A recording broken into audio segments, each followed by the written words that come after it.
momentu honetan, bai, gure euskalduntasuna bizitzeko aukera badugu, baina ez modu erosoan.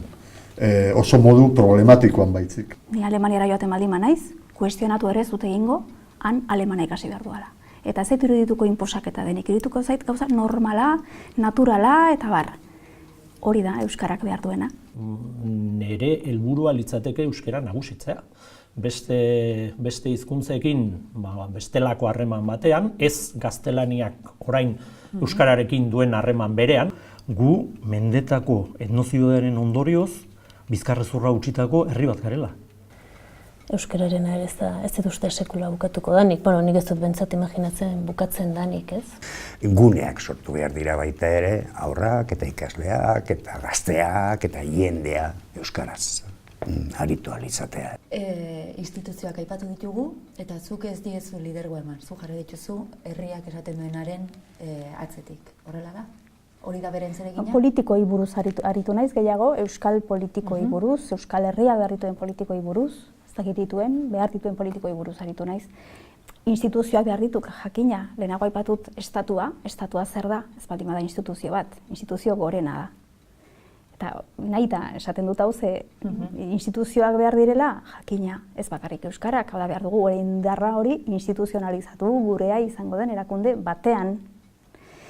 Ze pasatzen da, horren instituzioak esaten zaie hemen ezarrita dauden instituzio horiei, hemen orain iparraldean ere elkargoa jarriko dute eta jendea pozik horrekin, eta erkidegoan, Eusko Jaurlaritza, bien. Instituzio horiek, nahi sartuko horiek erabili behar diren, ez diren erabili behar, baina argi jarriko dut erdigunean instituzio horiek ez direla gureak, ez dira guk hemen jarriak, dira hemen kanpotarrek beren boterea kudeatzeko hemen jarri dituzten instituzioak dira, agian hor ere egon behar dugu, baina jakinez ez direla gureak, eta berriro lehen esan duan bezala, guk izan behar ditugula geureak ere, alega guk geureak baldin bat ditugu benetan, eta hoiek sortzen eta hoien sortzen ari baldin bagara indarra ematen, orduan izan lezake zentzua, bestetan ere egotea zaizu, bera, hor gure diruak ere badaude, ezakit, bai, beti delikatua da, baina helburua, estatua, gure erakundeak, bai. Zergatik, hoiek direlako benetan legeak behar duen hori jartzeko gai izango direnak, alegia. Ze pasatzen da hemen arau bat betetzen ez denean edo lege bat betetzen ez denean? Ze pasatzen da? Zer pasatzen ez? Legeak behar du atzetik indarra. Hemen legeak Espainiak jarriak dira, lapurdin Frantziak ezarriak diren bezala, eta hor, arau lege bat hausten dela, bai, zoaz, zure indar txipiarekin Estrasburgora, berdin da, indarra duena bestea da. Lege horiek jarri ditu berarentzat, eta berak du indarra, kitxo, berak jartzen ditu, berak urratzen ditu, eta da zer pasatzen. Nire ditut, euskararentzat arauak eta legeak jakina, noski inposatzeko berriro esan dut, baina benetan legeak arautu halko dituen erakunde bat. Bizi instituzioak alde izan behar dira. Edo gutxienez ere kasurik makurrenean trabarik ezein. Azken urteetan ez dugu izan alde egon ez den zera bat, baizik eta traba egiten zuena. Edozein gauzatarako traba. Kasurik nik instituzioek gutxienez ere trabarik ez egitea askatuko nike. Eta nahi hau nuke aldeko joera bat balego. Azken batez instituzioetatik legeria bat etor daitekeelakoz, edo etorri beharko lukelakoz, bertzelako legeria bat, bertzelako araudi batzuk, eta bertzelako estatus bat. Eta hori instituzioetatik etorri behar da, eta instituzioetatik ere etorri behar da, dirua. Nola baitere, herri mugimenduak, edo euskalduntzak, edo dena delakoak, dirua beharko duelakoz, eta baliabide ekonomikoak ere beharko ditulakoz. Orduan, nik uste dut instituzioak horretarako daudela. Marko, nola baitere, lege esparru diferente bat, ekarri beharko dukete, eta hori instituzioetatik etorri beharko litzateke, eta gero, nik badakit plangintza hitza, instituzioek plangintza egin beharko lukete. Nola baiteko plangintza nik uste dut baietz. Nik dena dela oso mesfidatia naiz plangintzekin.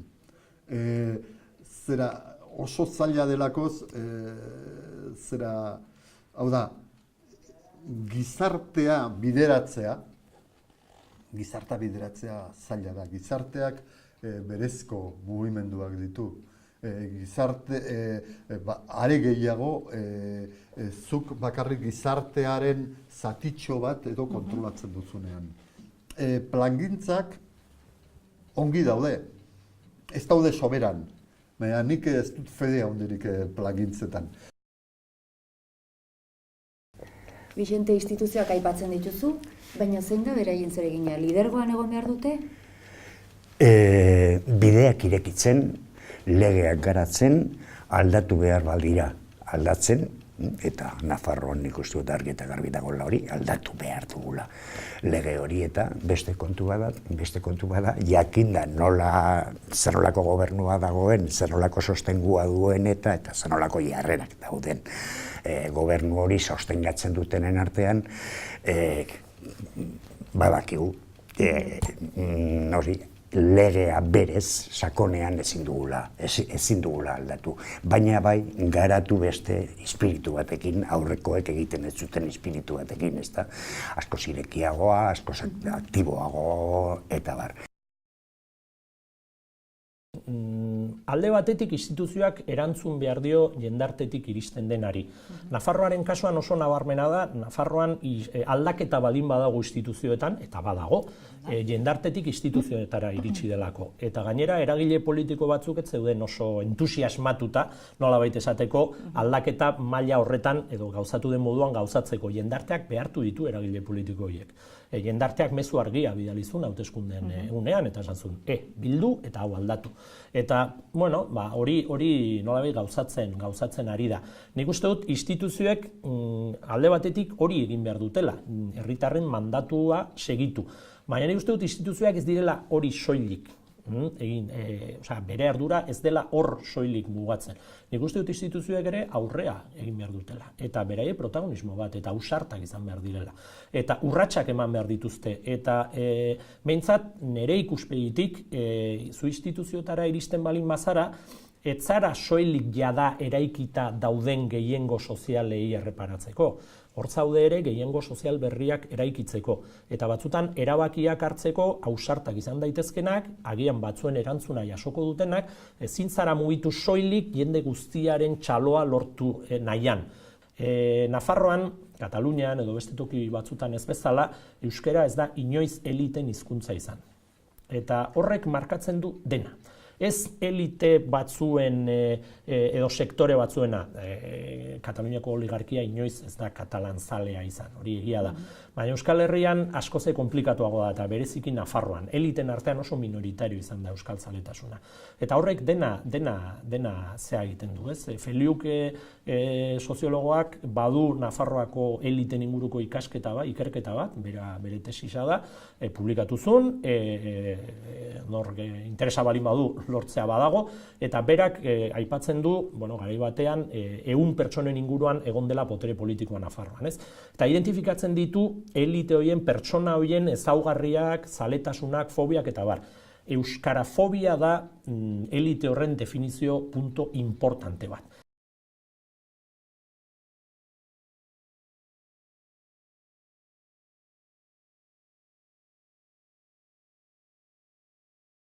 Batetik, herriak hartu behar duela iniziatiba eta erakundeek interpelatuta sentitu eta babesa eman.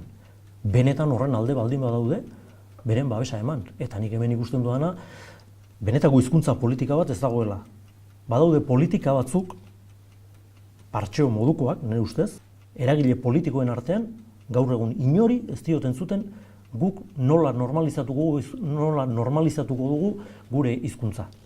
Nola iritsiko gara berriro euskeraz bizi ahal izatera. Inori ez dioten zuten. Lehendabizi horretaz hausnartu beharko da.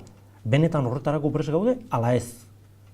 Ala gure autua da, egonean egongo gara eta goxo-goxo hilko gara. Nik esango nuke erakundeen egitekoa,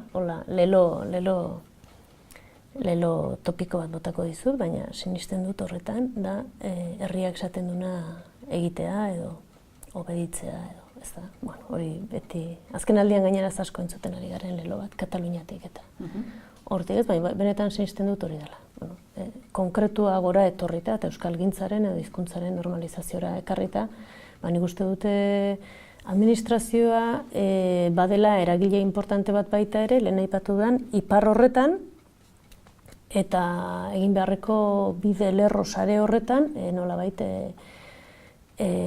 parte hartu behar duena, nik esango nuke berdinetik berdinera, eta ez goiti bera, eta ezinbesteko da nolabait herri mugimenduekin edo herri mugimendu horiek eta herri gizarte zibil autoeratuak edo autogestionatuak bere ibilbidea gogoetatu, markatu eta aurrera eraman dezan, ikuste dute administrazioak horregon behar dula.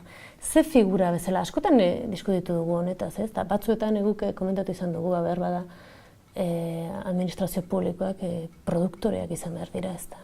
Gidoia behar bada beste norbaite jarri behar du, ez du esan nahi gidoiaren parte ez direnik, eta aktoreak seguraski beste batzuk izan behar dute, ez da? Baina behar bada produktoreak izan behar dute, ahalbideratu egin behar dute, nolabait guztion diru publiko eta baliabideak euren esku uzten ditugun unetik, horiek nola banatuko, erabiliko dituzten erabakitzerakoan, kasu honetan hizkuntzaren normalizazioan, ez?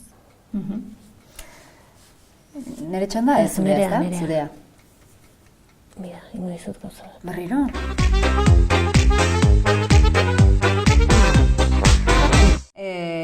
Erakarri, esaten dugu askotan. Erakarri behar ditugu etorkinak, erakarri behar ditugu kontra daudenak, erakarri behar ditugu hor tartean dauden guzti horiek, gazteak, erakarri behar ditugu? Eta nola egin behar dugu? Erakarri behar ditugu. Nik uste, Nafarroan euskera normalizatu nahi baldin badugu, zera hasieran definitu dugu, zer zen, nola ikusten nuen nik normalizazioa, kontuan hartu behar dugu, nondik abiatzen garen. Eta abiatzen gara, euskaldunak, 12-14 bat garen komunitate batetik, eta ez bakarrik hori, baizik eta komunitate horretan, erkidego horretan, badago, ez dakit nik, ez da gehiengo izanen, badago biztanleriaren zati haundi bat, printzipioz eta bertzerik gabe, euskararen aldeko edozein ekintza, mugimendu, keinu, gauzarik txikiena gaitzesten duena eta arrun begi txarrez ikusten duena. Hau da, halako baldintzetan, eta gero badago gainera, populazioaren 10-12 bat, euskararen inolako esperientziarik ez duena kanpotik etorri delakoz, azkeneko 20-30 urtean, eta populazioaren 100 haundi bat, 130-40 bat, hemen sortua izan arren, eta hemen bizi izan arren, euskararen inolako esperientziarik ez duena. Hau da, euskara arroztasunarekin nahasten duena. Euskara, ez dakit, ez dira ez etxai, batzuk etxai, baizik eta bertze batzuk arrotz, arrunt arrotz. Hau da, olako egoeran guk euskara normalizatorik ikusi nahi baldin badugu, hori kontuan ezartzea da paret baten kontra, burua jotzea eta karaskatzea. Adibidez, ze gutitan nahasten den euskara,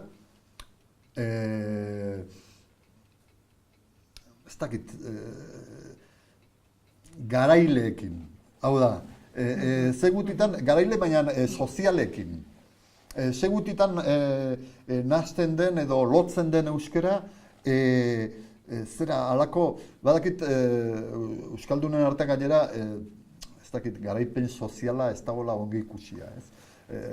Badugu frakasoaren eta porrotaren, ez dakit, idealizazio bat, duinagoak bagina bezala, behin eta berriz porrot egiten dugulako. Porrotaren duintasuna. Hori gaina oso teorizatua dago, poetizatua dago, badaude kantak, badaude novelak, badaude zerak. Gustatzen zaigu gure porrota. Bueno, bale, ederki. Baina hori oso gaizki saltzen da.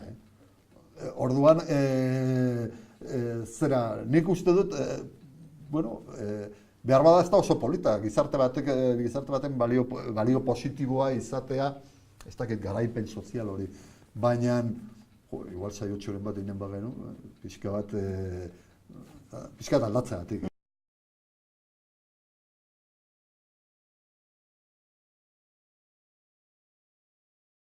Erakarri hitza erabiltzen dugu inposatzearena oso itxusia delako, guri egiten zaigu oso itxusia, claro, guri hainbeste gauza inposatu dizkigute, guk ez dugula berdina egin nahi, ordan gu beti ez guk, guri nahikoa inposatu digute, ez inposatu behin ere, lehenago ere esan dut, ez da, hori dela bide bakarra. Erakartzearena zu erakargarri zarasteko indarra erakusten duzunean. Eta gainera hizkuntza erakargarri izatearena, esan dut, zenbatek ikasten alduzu hizkuntza bat, gustatzen zaizulako, egiten zaizulako erakargarria, eksotikoa delako, nahi duzunagatik demagun, ez? Bai, eta ikasten ditugu hizkuntzak horregatik, ezta? Eta bada jendea ikasten dituena hizkuntza asko, eta batez hegemonikoak, eta batera igual bere lurraldean hitz egiten direnak. Baina normalean hizkuntzak ikasten ditugu behartuta, eta gero gainera esker ona adierazten dugu. Esan nahi dut, ez dela, bai? Alegia, norbaitekona bizitzera etortzeagatik ikasi behar baldin badu euskera, gero hasteko naturalki egingo du. Orduan, erakargarri izatearena, ez baldin baduzu indarrik, zezuk indarra baldin baduzu, adibidez, espainolek indarra dute, beren lurraldean, ezta? Eta norbait joaten baldin bada, atzerritar bat joaten baldin bazaie, ikasiko du euskara, espainola.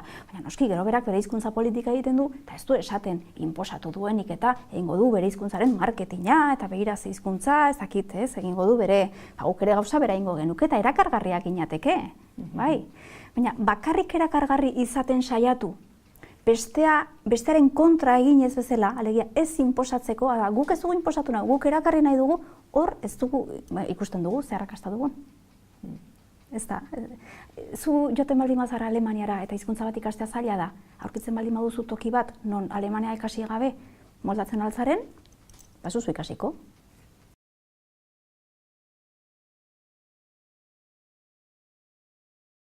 Hori beti oso konplexua da beti, eta oso ertz ezberdinetatik, oso alde ezberdinetatik, eta lortu behar da hori. Ezta, oso garrantzizkoa da prestigioarena. Lehen aipatu dudan hori, eta prestigioa eman behar, hori, gure hizkuntza gutxitu honi, eta bestalde gune erosoak sortu, lehen ere aipatu dut adibidez ikasleen kontuetan, eta gune erosoak bilatu behar eta eratu behar, eta baina ez geto gisa, baizik eta hori gune erosoak euskaraz aritzeko bai kalean, bai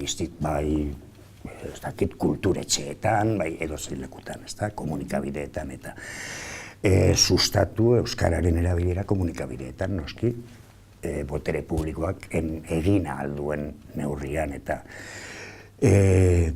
horrela prestigioa ere ematen zaio hizkuntzari.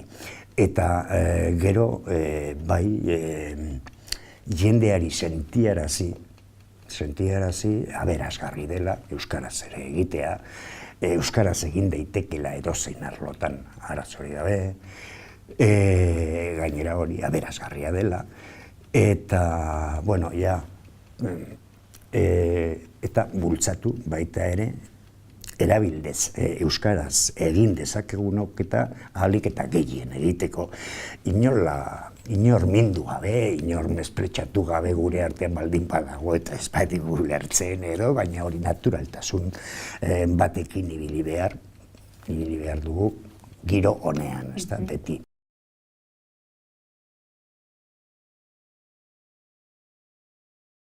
Bueno, erakarri, behar bada denak ezin dira erakarri. Hau da, bada jendea euskara gorrotatzen duena. Eta bada jendea euskararen atzean gauza asko atzematen dituna, edo asmatzen edo ikusten dituna, eta gauza horiek gorrotatzen dituenez, euskararen kontra dago. Ez dakigu egoera hori aldatuko den, ala ez. Baina, kontua da, zuk ez baduzu estaturik, ez baduzu zure aldeko sistema instituzional bat, eliteak ez badaude zurekin, gelditzen zaizun bakarra da herria. Eta hori da, Euskal Herria hori da, ez da, Euskararen herriak. Euskarak hori besterik ez du izan, egia esan, historia ez ditu elitea bere alde izan, ez du inolako estaturik inoiz ere bere alde izan, eta bizirik dago euskara, ez? Eta biziraun balin badu da herria, bere herriari esker. Nik uste dut hori erabat gaurko gogoeta dela, ezta? Azken finean hor dago. Orduan, ze behar da? Behar da euskararen herri hori zabalago izatea eta indartsuagoa. Eta hori ere importantea da. Hau da, gero eta jende gehiago euskaldun izatea eta euskaldun bezala bizitzea, zen gauza batzutan, askotan gauza horiek ez doaz batera, egon daiteke, eta hori hainbat testuingurutan nik 12 urtetako alaba daukat, eta badaki zer den hori, bere bizitza, bere whatsappak, bere patioko momentuak eta zenbatetan gertatzen den, euskaldunen arteko giro erdalduna, etengabean eta bar, edo euskara eta erdaranen arteko harremana, beti euskara bigarren, eta bar. Doan, gehiengo, kualitatibo, jende gehiago, eta bizipen hori euskeraz gehiago bizitzea, hori ezinbestekoa da. Eta hori nola lortzen da? Hori lortzen da instituzioetatik gauza bultzatuz, hori argi dago, baina baita ere prestigiatuz. Eta prestigiatzeko jendeak euskera maitatu behar du. Eta hori da gure erronka, ezta? Eta nik esango nuke batzutan asmatu dugula hori lortzen eta hori irudikatzen. Nahi korrikaren adibidea etortzen zait burura, ez? Eta azkenengo korrika ikusgarria izan da, izugarria izan da, ez? Erraldoia eta antzegoen emozion jarioa ikustekoa zen, ez?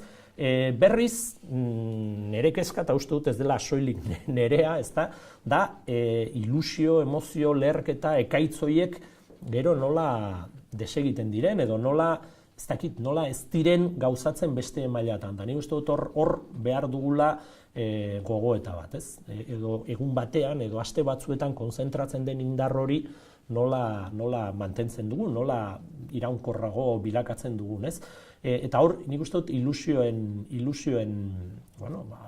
indarra oso handia dela, ilusioen garantzia oso handia dela. Orduan, behar da prestigiatu, behar da euskara maitatu, behar da maitasun hori zabaldu, baina behar da ere lehen inposaketa zentzu demokratikoan aipatzen nuena, ezta? Eta da, gaur uste dute, egunotan ikusi duen nunbait Usue Barkosek aipatzen zuela Euskararen aldeko diskriminazioa administrazioan eta bar, eta ematen zituen datu benetan zirraragarriak, ez? Euskara administrazioan zenbat lantokitan eskatzen den benetan edo baloratua izan den euskara, eta datuak dira benetan oso kezkagarriak. Horri buelta eman behar zaio, eta jakin behar dugu, batzuek esango dute euskararen aldeko diskriminazioa badagoela. Hori esango dute. Hori jakin behar dugu esango dutela. Beste gauza bada, jakin behar da diskriminazioaren inguruko lehia hori irabazi behar dela. Baina ezin dugu beldurrik izan hasi baino lehen pentsatuz, hau egiten baldin badugu akusazioa izango da seguro. Baina egiten ez badugu ere akusazioa izango da. Zergaitik? Alde batetik euskara gorrotatzen dutelako eta bestetik pentsatzen dutelako politikoki errentagarria dela euskararen erabilpen hori. Horrekin kontatu behar da. Horren aurrean kokiltzea ez da aukera bat. Ez da gauza bada nola kudeatu behar den hori. Nik uste dut bizkor kudeatu behar dela, inteligentziarekin. Ezin zaia aitzakia gehiagorik eman, baina aurre egin behar zaie. Hemen tortilla bat egin behar da euskara aurrera eramateko, eta tortilla egiteko arrautzak hautsi behar dira.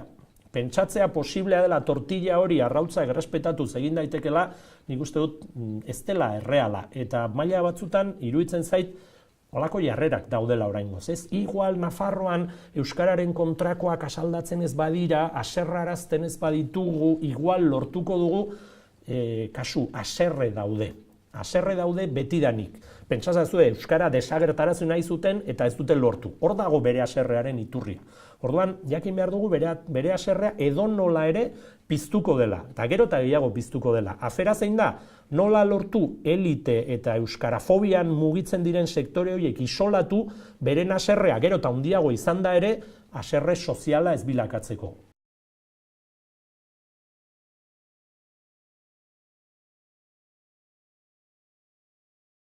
Horrela bada nik uste diskurso maltzur bat. Guk hizkuntza erabili beharra, hizkuntza baten beharra ezartzen dugunean, edo horren aldeko urratsak egiten ditugunean, segituan ateratzen da inposizio hitza. nola iritsi gara gaur egungo egoerara, hemen gaztelania nola iritsi da duen hegemonia mailara? Inposiziorik gabe iritsi da, zeren indarrez iritsi da, horretara. Eta guk kontrako bidea hartu, esaten dugunean ez, euskerak zuen lekua, bere garaian izan zuen leku hori berreskuratu behar du, esaten dugunean, orduan urrats horiek guztiak inposizioa dira. Inposizioa, eta zergatik ez bai herri honek eta bai herri honetako norbanako euskaldunek dituzten eskubideen errespetua. Eta eztabaida horretan, denak beste alde batera begira jartzen zaizkizu. Zuk hori planteatzen duzunean, badirudi ez dakit, zoro bat ari dela hizketan. Hori esaten duzunean, zuk zer proposatzen dudan?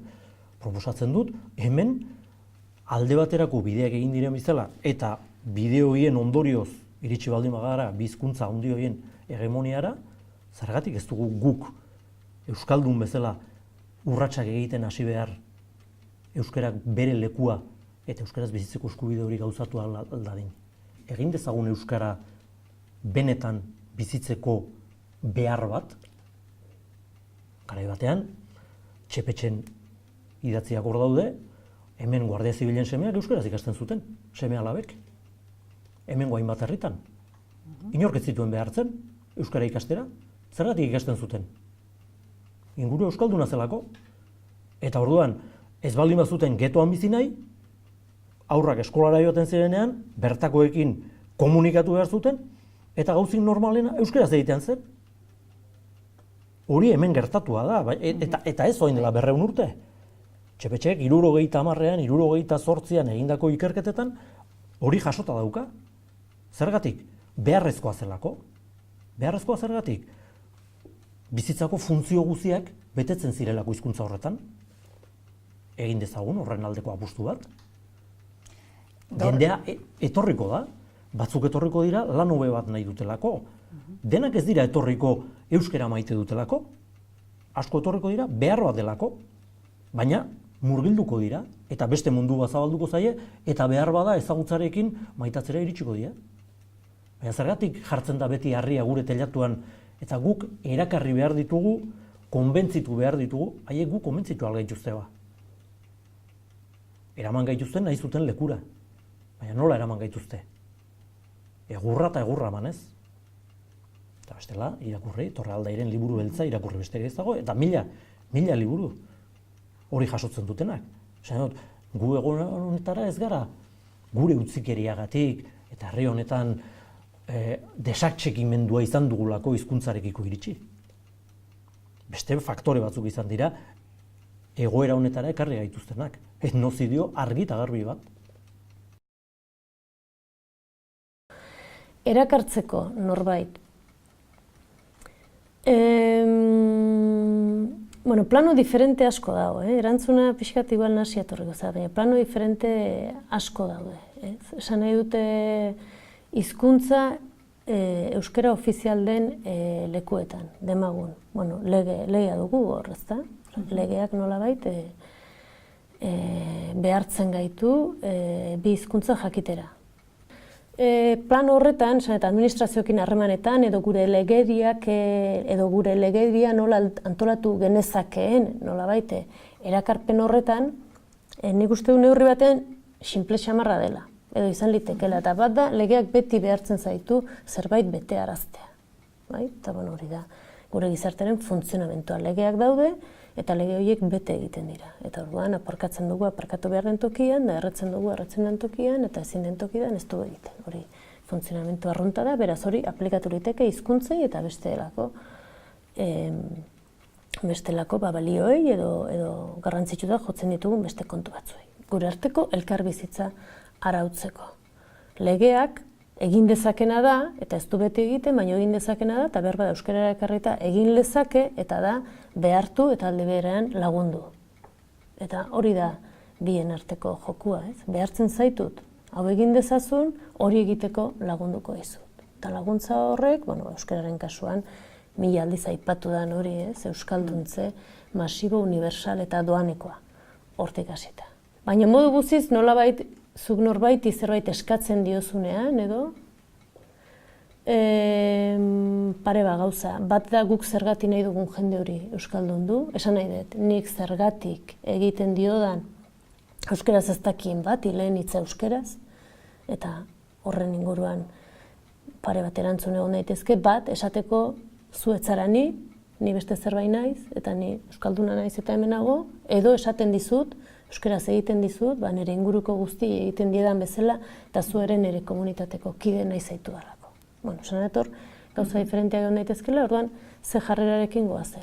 Eta bigarrena litzateke, bueno, euskararen normalkuntza prozesu sozial eta prozesu kolektibo eta prozesu individual bezala bada eraldaketa prozesu bat. Bueno, hizkuntza berri baten ikasketan sartze zara, hizkuntza minorizatu baten ikasketan sartze zara, hizkuntza horren erabilera baldin eta erabiltzeko gogoa badezun, bueno, sartuko zara leku batean edo iritsiko zara espazio batera non hizkuntza horren alde egin beharko duzun. Ez da beste hizkuntza hegemonikoak bezala hartu eta erabiltzen dituzula. Baizik eta hemen, seguraski, inguruneak markatuko zaitu aldezun edo ezin duzun, eta eskubide batzuk ere ukatuko zaizkizu hizkuntza minorizatu batean barin bazatoz.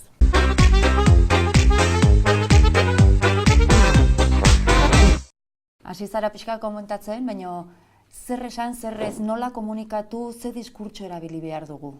Nik adibidez, zera gure kantagintzan, bueno, eta nik ere neure buruari egin beharko nioke.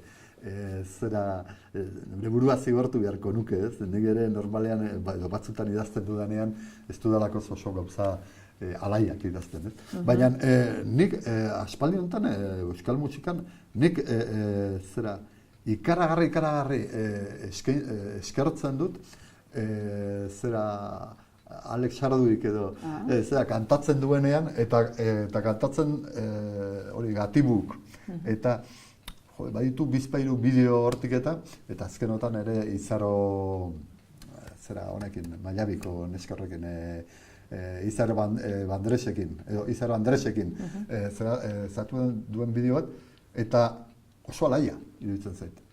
Eta gainera, oroitzen naiz, horren bideo bat agertzen zen, badago bideo nolabait ere ofiziala, zure ofiziokoa izan zara, edo bazara, eta gero hortaz aparte, nonbait Espainiako tokiren batean grabatu zutena, eta haiek erraten zuten, eta hasten zen Xardui, badakit euskaldunok ez dugula dantzari gisa edo mugitzeko fama honik, mugitzeko momentuan. Baina, orain erakutsiko dizuegu, ez dela ala. Bueno, ez dakit oso dantzari hona den. Baina, grazia handia zuen, eta gainera kanta ere alaia zen.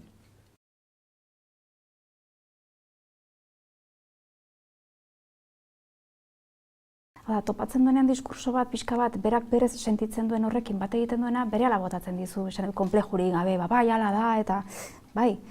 Iruditzen zait, herriari begira, gure herriari begira, hori beharko genukela jorratu. Nolabait, herritarrei, beren duintasuna, bere buruaren jabetza, beren emantzipazioa pixka bat lortzen lagunduko dion diskurso bat beharko genuke. Konplexurik gabea. Zenik, berdin da nora begiratzen dudan, eta gehienetan ikusten dut konplexua. Bai, konplexua. Ze gainera beti trampa jartzen dizkigute, adibidez, hemen Nafarroan, pixkat espainolek ez diskursoarekin, eta baina zuek euskara inposatu nahi duzu demagun, ez? Batzutan esan izan dute. Eta esan beharrean, bai, ez? Ez. Trampa jartzen dizute, zuk esan dezazun, benetan beraiei interesatzen zaiena, zuk esan dezazula, ez?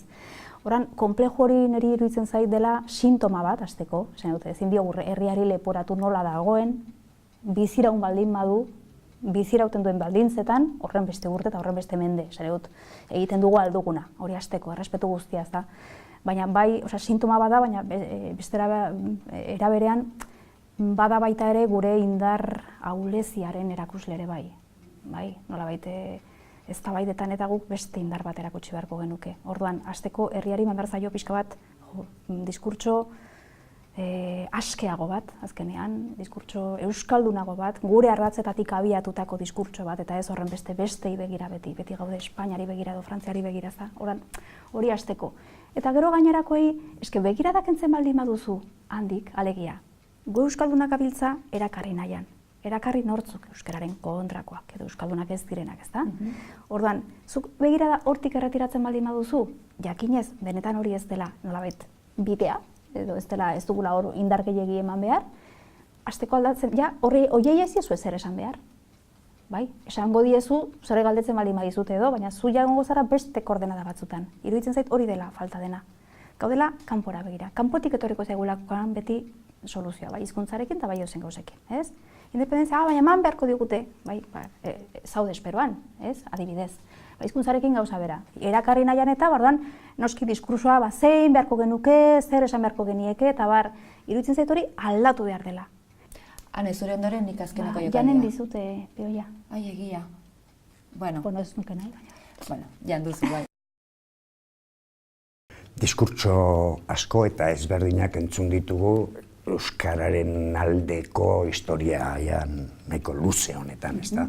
Eta garai historiko bakoitzak bere diskurtsoak eta izan ditu, horietako batzuk gaur egun benetan penagarriak iruditzen zaizkigunak, mentalitateak aldatu dugulako, ezta? Gogora dezagun. Diskurtso zaharraiek 19. mende amaierakoa, Arturo Campion eta Sabino, Arana eta hoiek eta Euskaldun Fededun eta ordun Euskara sustatzeko alako barra, suposatzen zuen defentsa barra, suposatzen zuelako edo Euskaldun ohitura honei babesa emateko eta bar. Gero, aldatu joan ziren mentalitate horiek eta baita ere horrekin batera, eta bere balio izan zuen garai haietan ere euskararen balio historikoa, ez da altxor historiko gisa, hizkuntzarik zaharrena omen Europan, eta bere balio izan zuen gutxienez bintzat intelektualengan eta nolabait automespretsu hori desagertarazteko. Orain ja beste dudari gabe beste garai ezberdinetan gaude. Eta orain diskurtsoak izan behar dira, nire ustez, ez ditut esango zer edukiak izan behar dituzten hori. Sortzen dira, batzuk egokiagoak, beste batzuk baldarragoak eta sortzen dira berez eta eztabaida hauetan eta polemika guztietan eta. Baina nik uste dut hori, kulturaren aldetik, kultura ezberdinen arteko eta hizkuntza ezberdinen arteko bizikedetzaren aldetik garatu behar direla olako diskurtsoak, horrek zer aberazgarritasun berriak, zer aberazteko bide berriak suposatzen dituen edo, eta hori erakartzen, horren inguruan hainbeste ez dakitenei eta adierazteko eta, ideiak ateratzen zentzu horretan. Hau da, euskara defendatzen kultura aldetik, bizikedetzaren aldetik, bakoitzaren buruaren identitatearen aldetik, zergatik ez, baina hori. Horrekin igual kontu handiago zibili beharko genuke, baina, identitatea denok dugu. Oso defentsiboa da nire posizioa, baina nola komunikatu behar da? Nik uste dut emozioak ongi kudeatu behar direla. Nik uste dut euskararen, euskalgintzaren komunikazio ariketarik onena korrika dela. Korrika komunikatzen du, eta oso ongi komunikatzen du. Eta konturatzen bagara, korrikak desaktibatu ditu bere etsai gehienak. Bere etsai gehienak. Ez gara zorionez gainditutako lehietan sartuko, baina etsai asko zituen korrikak. Eta korrikaren iraganeko etsai batzuek lekukoa eramaten dute orain. Eta hori oso onuragarria da. Lagun batek esaten zidan, duela 2 urte edo, Artasoako olentzeroaren egunean, duela 20 ez zenbat urte harrika, ez? Eta harriak botatzen jaurtitzen ibili ziren batzuk orain olentzero eramaten dutenak, ez? Hori gertatu da, eta gertatu dena gertatu daiteke. Hau da, posiblea da momentu batean euskararen kontrako jarrera duen batek kontrako jarrera hartzea eta aldatzea. Zergaiti diot hori? Ikusi dudalako, gertatu da, eta gertatu da gure inguruan, Nafarroan. Orduan, nola egiten da hori? Ba ez dakit, baina hori da helburua, ez? Hau da, korrikaren kasuan lortu den jende gehienak minoria oso militante eta oso euskarafoboak kenduta gehiengoak duen aldekotasun edo jarrera empatiko eta simpatiko hori oroar euskararekin eta ez bakarrikan iruditeria bezala, baizik eta eguneroko bizitzan lortzea. Ara ere zabaltzea. Nik uste dut hori dela erronka. Nola? Nik uste dut gure garaiko erronkei aurre eginaz eta planteatuz, beste terminotan planteatu behar da eztabaida. Lehen esan bezala, ez? Zer da, nun dago eztabaida gaur egun? Eztabaida maila batean jarri nahi digute euskara privilegioarekin lotuz. Hori egin nahi dute, ezta? Hau da, planteatu nahi da, Nafarroako aldaketak bat egiten duela komunitate euskaldunarekin, eta orduan komunitate euskaldun horren interesak defendatzen ditula beste askoren diskriminazioa bultzatuz. Hori gainditu behar da, baina hori gainditzeko marko hori ezin da onartu. Eztabaidaren markoa ez da hori. Eztabaidaren markoa ongi kokatu behar da. Euskara Nafarroan oraindik ere diskriminatuta dago. Eta diskriminazioa gainditu behar da. Eta diskriminazio hori ez da afera identitario bat, demokratikoa baizik. Seguruena lan pedagogikoa handia egin beharko da. Eta esan dudan bezala, deskolonizazio prozesu horretan guk jendea ahaldundu nahi baldin badugu, hemen historian gertatu direnak modu garbian eta modu pedagogikoan azaldu egin beharko dira, eta adibideak jarri beharko dira, eta seguruena hor lan handia dugu egiteko. Eta posible da euskaldunok horretan oso jaioak ez izana orain arte. Hemen badugu kultura bat, harria bizkarrera botatzen digutenean ura jaso, eta bizkarrean dugula eraman, baina bestela lanturuka ibiltzeko zale ez gara. Eta ez da lanturuka ibiltzea, baina bai lan pedagogiko bat horren berri eman behar dela, jakina.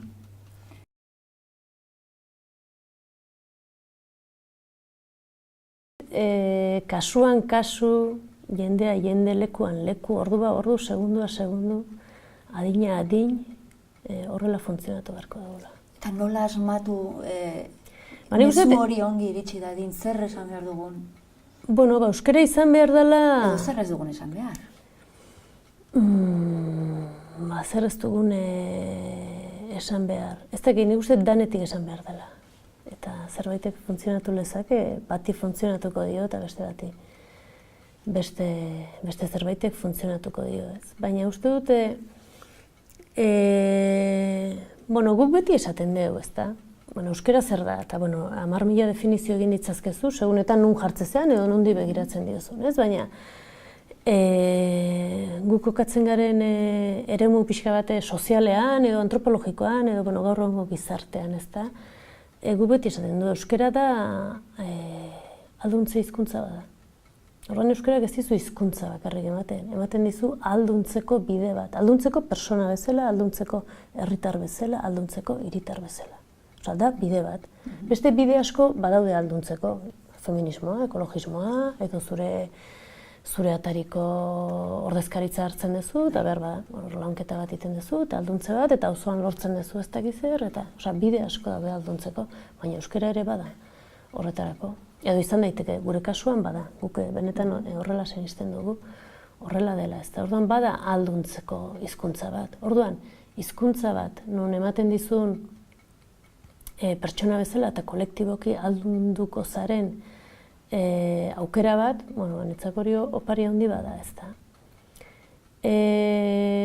Lehen esan dut, ez da, guretzako euskara dela nolabait demokraziaren eremuan jokatzen den gauza bat, eta justizia sozialaren eremuan jokatzen den kontu bat, ideia hau, ez da berria, zarra da, ez da, 56ko belaunaldiak, Txiarrei, Josia Zormendi jende guztionek, lehenengo aldiz hor formulatzen dute, eta nolabait hor hausten dute, orduanik diskursoaz ari garela, ordudanik indarrean zegoen diskurso aranista, arrazak egiten gaitu euskaldun, eta 8 abizenak, eta hori denak, eta 56an goiti bera txikitze dute, eta parametro horietara ekartze dute, ez hau demokrazia kontu bada, hau justizia sozialeko kontu bada, ez da hizkuntza hutsagatik, baizik hizkuntza komunitate baten alde. Gaur egun berdina esan dezakegu, ez da? Eta orduan, hori da, ez? Alduntzeko bide bat ematen dizu, ez? Orduan, hor badago esaldi poli bat ni asko gustatzen zatena, Kataluniaren kasuan, David Fernandezek aipatzen duena, eta esaten du, bide independentista demokraziarako, edo demokraziarako, edo bide demokratiko independentismorako, esaten du, bat edo beste, gauza bera dira. Independentzia demokrazia gehiago izango da. Eta segun ze bide uzten diguten, independentziatik iritsiko gara demokraziara, edo demokrazia praktekatuz, referendum legalak eginez eta iritsiko gara independentismoa. Edo ez, jendeak erabakiko du, ezta? Hori batzuetan, gure artean esaten dugu guk ere esan genezak horrelako zerbait, ez? Euskararen bitartez demokraziara, edo demokraziaren bitartez euskararen normalizaziora, ezta? Uste dute, gure ikuspegiti bentsat, horrela formulatuko nukeela.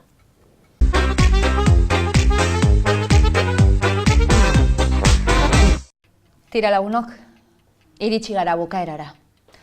20 saio hauetan zehar euskaltzale jarraitzen egon zareten guztioi, eskerrak eman behar dizkizuegu. Eskerrik sentituenak eman nahi dizkizuegu.